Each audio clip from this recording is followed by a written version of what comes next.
Well, we are delighted to be with you all today, and we're excited to talk about managers and the critical role that they play.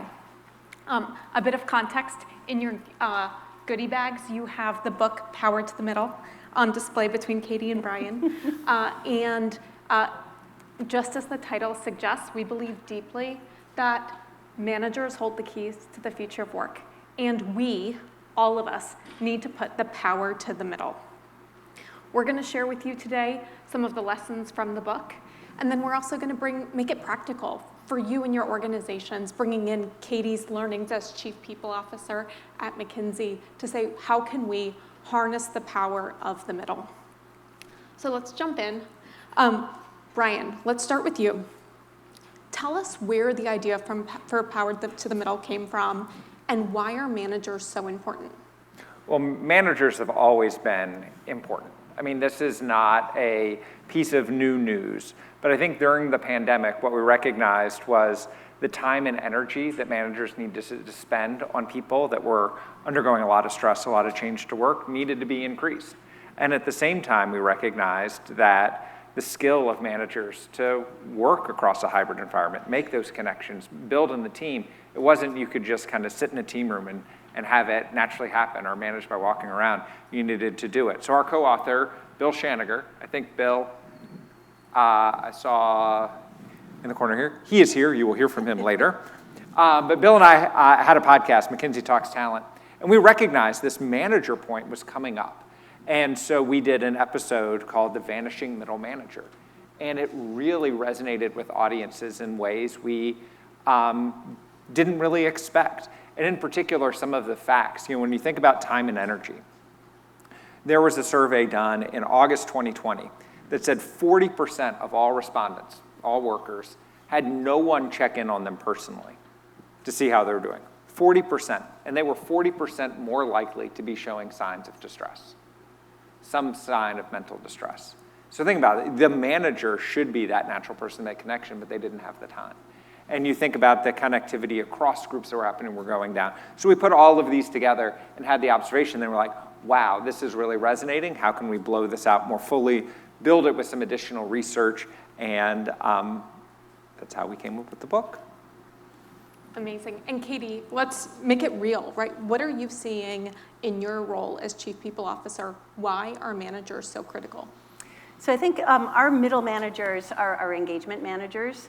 And they've always been really critical to delivering against our mission. So we have a dual mission statement. One is about creating substantial impact for you all, our clients, and the other is about creating a really exciting opportunity to develop and retain exceptional people. And of course, we all in this room know that those are mutually reinforcing. That's not always common sense to everybody, but I think it is for the people in this room. And our frontline managers, our engagement managers, are really in the middle of making that happen. They're also in the middle of scaling innovation. So as we bring out we talked about AI as the next dimension of work. As we try to equip our consultants with our proprietary GenAI tools, it's really about the engagement managers, our middle managers, about making that happen. And making it happen by coaching, by role modeling, by setting expectations, and also then by being the ones who really are making decisions about how to channel the freed up time. We don't want everyone just to be walking their dogs. Some of that would be great, but we also want to channel freed up time in a way that develops our people and serves our clients best. Thanks, Katy. And in the words of a CHRO I know well, he said, our managers aren't well. And he believed deeply, as do I, that it's our job to get them well. Bryan, would love to hear about you, the research, what we found in our book, right? Managers are, if we're being honest, they're in a tough spot, right? They're a beleaguered bunch. How are managers doing really? Not well. In research that we had done, we asked a bunch of folks across roles, including managers, a range of questions, and one of them was about burnout. And managers were the most burned out of any cohort. This gap in time and energy was particularly acute for managers. And part of why it was acute for managers is the people need was continuing to be there and continuing to go up as people are navigating the changes to work. At the same time, their administrative tasks hadn't gone away. If anything, they had gone up. They have individual contributor expectations that have built on over time, and they're in meetings all the time. And so if you ask managers what you can do to make their life easier, it's let them have more time and space to spend time coaching and leading folks, and fewer times in the meetings or following up with somebody's TPS report. And one of the myths of middle managers is that they are the folks that are responsible for the bureaucracy. Our middle managers are the victims of the bureaucracy. What they want is they want to be freed from what they see as busy work, what they see as work is not tied to the mission, so they can spend more time on what truly matters in terms of advancing their team and coaching their people. Thanks, Bryan. And building on what we just heard from Matthew Duncan, right? This idea of AI as not a tool, but as a new dimension. Katy, you're living and breathing this now. As we think about navigating the huge, shifts, AI being one of the many, right? Other technology shifts, changing workplace, how we get stuff done. Would love to hear from you. How is it helping or pushing us, I should say, to rethink the role of the manager? I think the role of the manager has never been more difficult, but also actually more impactful. And even before COVID, even before all the current GenAI excitement, what we were seeing, and I think all of you see in your organizations, is the need to bring together skills in ways that we never had to do before. You remember the old days where it was okay to have, some AI COE sitting and kind of vaguely supporting your business unit? That can't happen. We need to embed digital and technology skills with every single function of every single part of our organizations.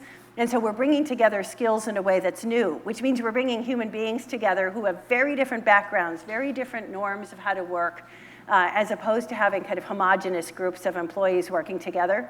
We're also, even before COVID, seeing far more globally kind of based colleagues supporting with expertise, locally based colleagues. And so I think in all of my clients, as well as at McKinsey, we were starting to see much more complexity in how you actually form teams, how you make teams work well.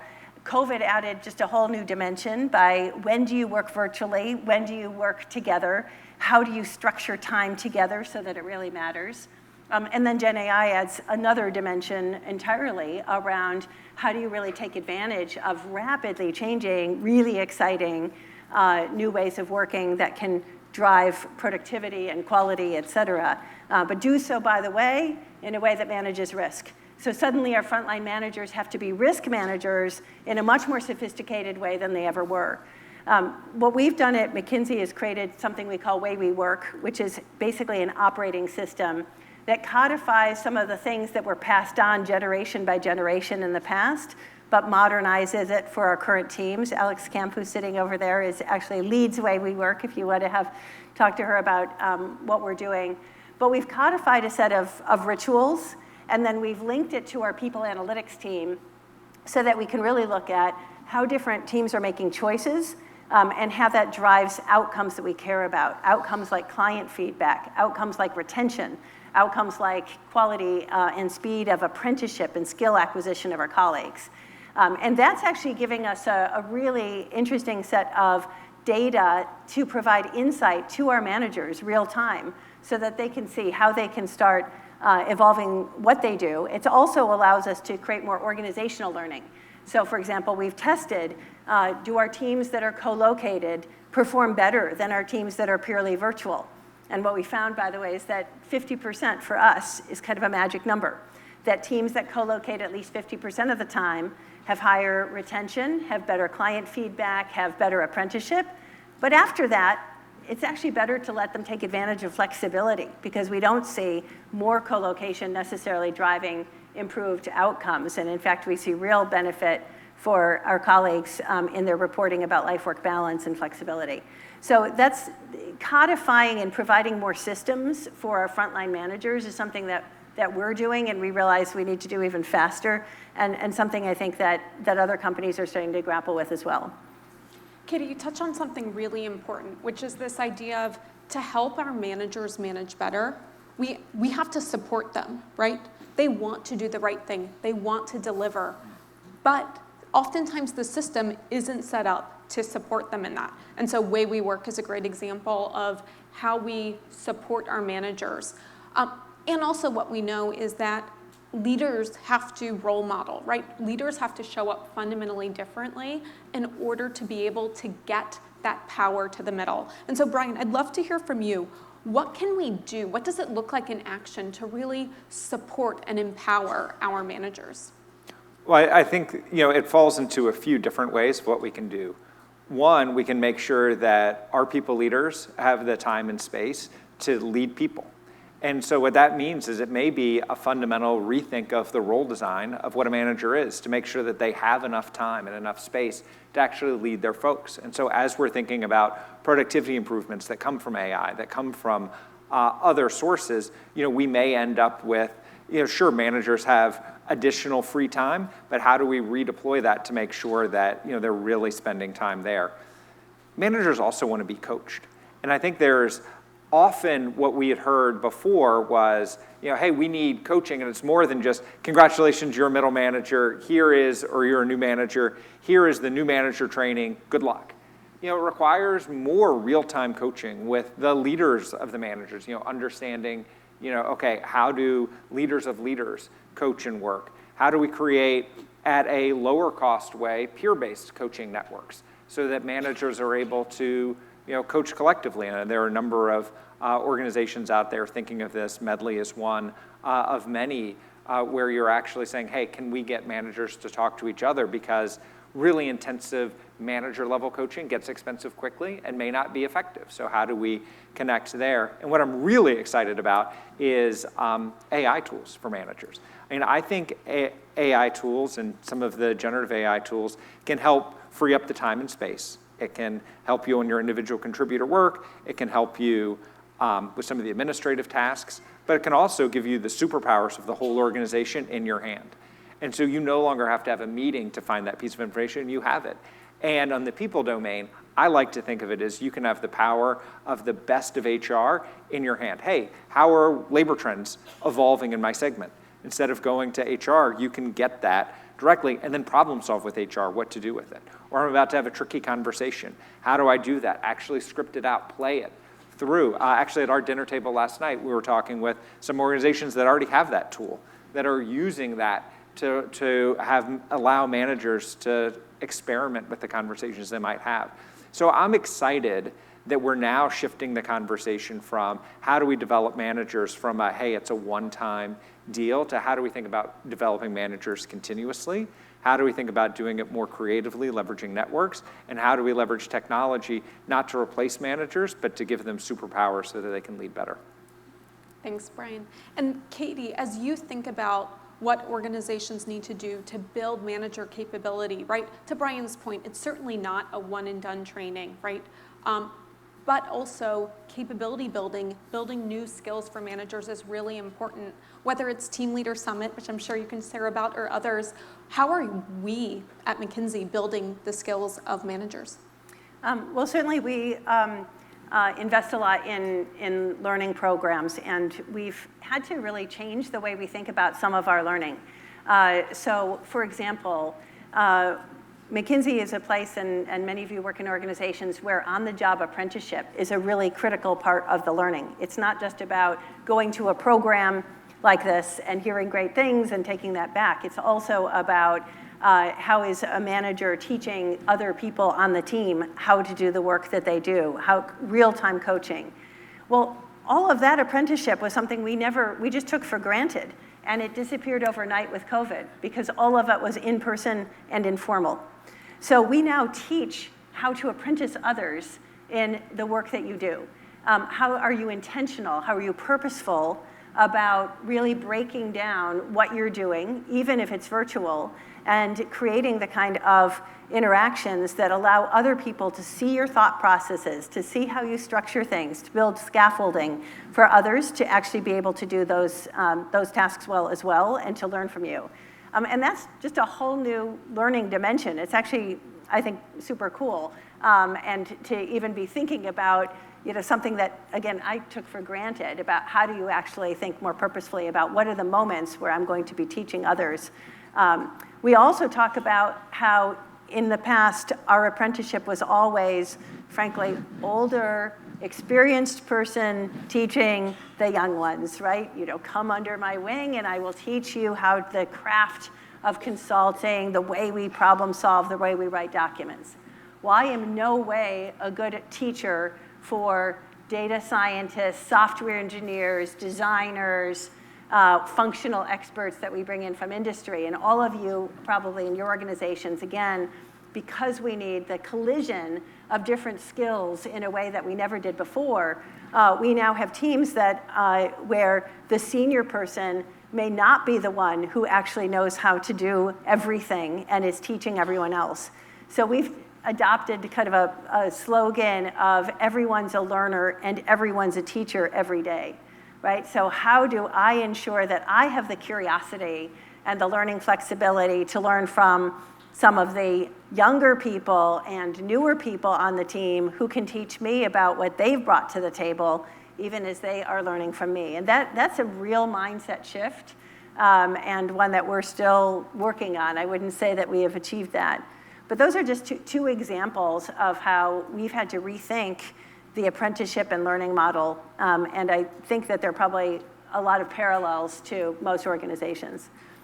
I love that idea of everyone's a learner, everyone's a teacher. And this idea of reverse mentoring can be really powerful too, right? For all of you as senior leaders in the room, think about it. Do you have a manager who's your reverse mentor, right? Could they help you understand, the plight of the middle, if you will, what they're grappling with? What are some of the unlocks that you could consider? Because quite literally it pays off, right? Bryan, in our book, we found that organizations that invest in managers have healthy managerial practices. Organizations that have managers who inspire others, managers who create an environment where they consult people on matters that are important to them and so on with managerial practices, they quite literally perform better. And not just a little bit, right? To the tune of 21x total shareholder return. Think of it, there's not that many factors that could have that level of impact, right? Managers matter, but sometimes, we just put managers into these positions they've never managed before, and they think about the role as, this way station, this path on the way to executive leadership, right? A place where they have to do a tour of duty, but they're most certainly not gonna stay. And so that's exactly why we, titled one of the chapters of our book, right? The role as a destination, not a way station. The idea that getting the right talent into the role makes a significant difference. And there's examples where we should keep managers in those roles. I want to hear from you, Bryan, on how do you think about talent selection into the manager role, setting up the role as a destination, not a way station, and what does that look like in practice? And so if we believe that there are certain jobs to be done as a people leader, and that there are certain skills that matter for that, why don't we bake that into the selection process and recognize that there may be some people that are really, really well suited for managerial roles and some people that aren't. And then how do we, once we bake it into selection, how do we bake it into the scorecards that we have, the conversations we have about them, and really treat management and the people leadership side not as just a side of desk thing or you have to be, you can't be a jerk, but how do we really embrace that? And if you start to think about selection in that way, you start to say, well, maybe we have some great individual contributors who aren't cut out for management. And how do we make sure that they're able to grow in skill and responsibility over their time, even though they may not be suited for managers? So in the book, we talk about Waffle House. Now, how many folks here have been to a Waffle House? All right, my first job out of college was at Delta Airlines, and at Virginia Avenue in College Park, Georgia, which is where Delta's headquarters is located, right at the airport. There are 3 Waffle Houses within a mile of the Delta headquarters, one by the interstate, one close to the Greek restaurant, and one a little closer to the cemetery. The one by the Greek restaurant is great. The one by the interstate, less so. But at Waffle House, what you've got is, if you've been there, the grill operator is the core of the restaurant. And at Waffle House, they have 3 levels of grill operator, master grill operator, and the job title is rock star grill operator, colloquially known as Elvis on the grill. And you have to be able to cook $5,000 worth of food in a shift, $2 waffle at a time, in order to be a rock star grill operator. So what they've done is they've created a career path where you can grow in, responsibility and pay in that individual contributor role. And that is the ultimate individual contributor role at the grill, right? What they're not doing is saying, you're really amazing at, the grill and keeping the thing work. Why don't you take you off that and have you work on the schedule? Or why don't you take you off that and, the bacon deliveries have been a little late. Why don't we take you off that and do that? No, they've recognized that that's a path. And you can make more as a rockstar grill operator than as an entry-level, assistant manager at Waffle House. They've recognized 2 separate career paths. Now, I use that as one example of, hey, what is the grill operator equivalent in our organizations? And do we have career paths for those folks to grow in pay and responsibility? And at the same time, they do have a managerial track. They assess for managers. They look, and there's a career path that goes alongside that. So how do you think on the managerial side, hey, as my managers grow, are we putting them in the hardest spots where they make the biggest difference if they're our best managers? How do you think that through? But it requires a mindset not of, hey, you were really good on the grill, now you're ready to be an assistant manager. It takes the mindset of, you're really good at this one thing. Hey, let's create a career path around that if that's what you're interested in. Hey, you're really good at managing, let's put you in the hardest spots, versus just naturally thinking that people are trying to progress in a linear way. I love that. Bryan, from Waffle House to Katy at McKinsey, this idea of different career paths, right? Not just everyone taking the people leadership track. How do you think about knowledge paths and different roles to be able to harness the best of our people? Well, we've created a lot of roles now in our organization. We used to be entirely an organization where you'd start as an associate, either out of college or out of business school, and you would need to progress to partner and then progress to senior partner. And everybody followed that path. And every time we added something interesting or different, we would kind of try to stretch those definitions to kind of meet new colleagues where they were. And we've basically gone to an architecture that's far more flexible. So how do we think about a whole set of roles that are what we call go or grow, which means we expect people to constantly be growing and evolving their skills to stay modern and fresh and relevant in the kind of expertise and skills they bring, but you don't necessarily have to keep moving to the next role. And even in our partner roles, we no longer expect that every partner will become a senior partner. We actually, and it used to be that we had different tracks of partners, so some could be senior partners and some couldn't. And now we say we want it to be up to the individual to say, are they going to be in a destination role as a partner or not? The other thing I think we're getting much clearer about is how, for roles where we are seeing people progress, how we connect the skills that we're trying to build while they're frontline managers to the skills that they need in the more senior roles. So for us, I mentioned the engagement manager role. That's where you really learn to give people tough feedback, to really call things out when they're not working, to intervene.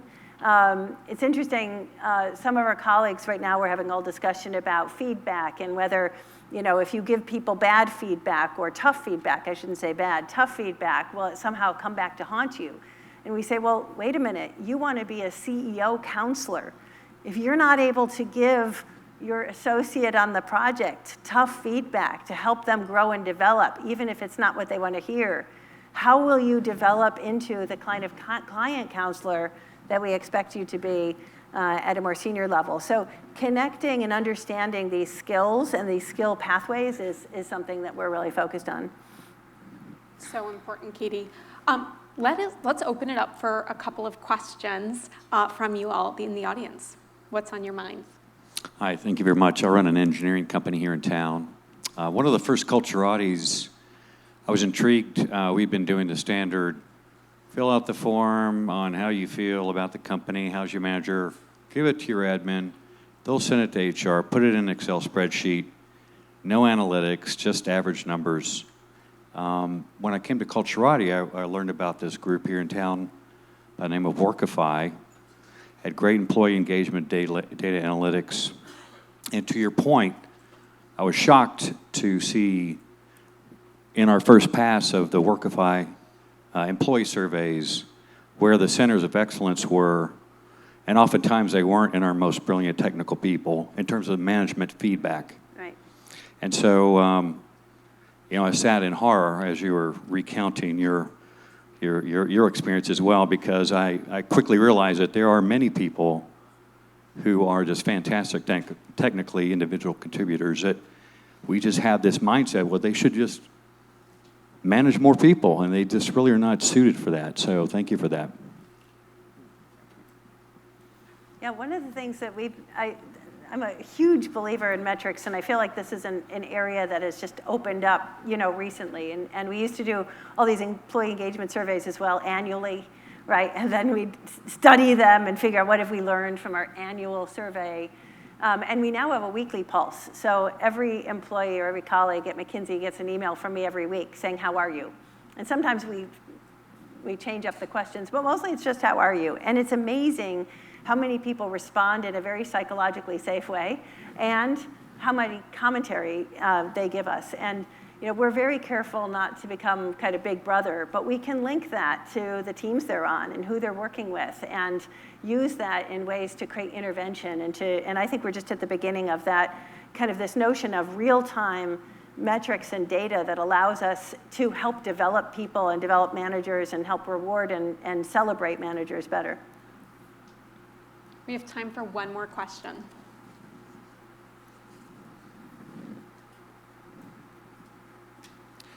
Thank you again. This has been really fascinating and helpful. I run a small law firm, and we're growing up to like 50 employees now. And I think what you touched on makes a lot of sense of like not necessarily just moving people to leadership or management just because they're good at what they do, but I also feel like it's like a two-way street, right? And I'm curious how you guys have navigated this or what you've seen, because when you get into, let's say, a law firm, like everyone wants to be partner, right? I shouldn't say everyone. Let's take it back. Not everyone, but a lot of people do, and they want, because it's like seen as like that's your next step. And I feel like there's like a two-way street here. The other side of the coin is for those people that are really good at what they're doing and staying in that role, like you said, like creating something that makes them want to stay in that role. Like obviously becoming the Elvis on the grill, it's very cool, and I like that one. But I'm curious, are there other examples of that you found to be effective? Because otherwise you say, hey, yeah, you're really good at this, so just keep doing the legal stuff. We're not going to move you into this higher role. And I feel like you could lose some people, even though that is the best thing for them, maybe. I think you have to think about the job design behind it. I think there aren't that many folks that would say, I want to be a 6-year associate forever, right? That's a stressful time. That's a key juncture point, whatever. I mean, those folks are critical for coaching the next generation, but also for themselves apprenticing up. I mean, it then requires like, okay, where are there spots where we can have people that are managing cohorts over time that are differently? And so that may be less in the, traditional pathways, to Katy's point, that may be in some alternative pathways, or you actually have roles that you are more explicit from the outset. Okay, here's how you're coordinating and convening and leading these groups, within the law firm, but maybe the expectations are a little different in terms of what we're doing. But it's very hard to say, actually, you're doing exactly what a 6-year associate is expected to do, but you're not going to be partner. It's very hard to make those expectations line up. You have to make the roles clear and be very clear in defining, okay, this is what you're managing and why it matters and why it's exciting. And in some places it's easier to create that excitement, and in some places it's harder. I would say, in addition, we've really redefined what partner means. So we have partners who are really amazing individual contributors. We have partners who are really great managers of large asset and solution kind of teams, as well as partners who are kind of the traditional, McKinsey partner, which might be more similar to kind of your law partners. And one of the things we did in the last couple of years was to move to a way of calibrating in our evaluation of partners to a what we call an impact kind of orientation. So instead of measuring everybody against a common set of characteristics that everybody has to have, so it used to be you would evaluate a partner on how good are their client hands and, how have they built relationships and how good are they at leading large teams to great impact. Well, some of our individual contributor partners aren't good at any of those things. So we now talk about, well, what is the impact that you've had on your clients and in the firm? And we look at impact, and actually we're finding that we can calibrate impact across wildly diverse profiles and therefore celebrate all of those. And so that has been a real unlock for us. In our final minute, would love to hear Bryan, Katy, a tweet-like piece of advice. Keep it brief. What's something you want to leave the audience with?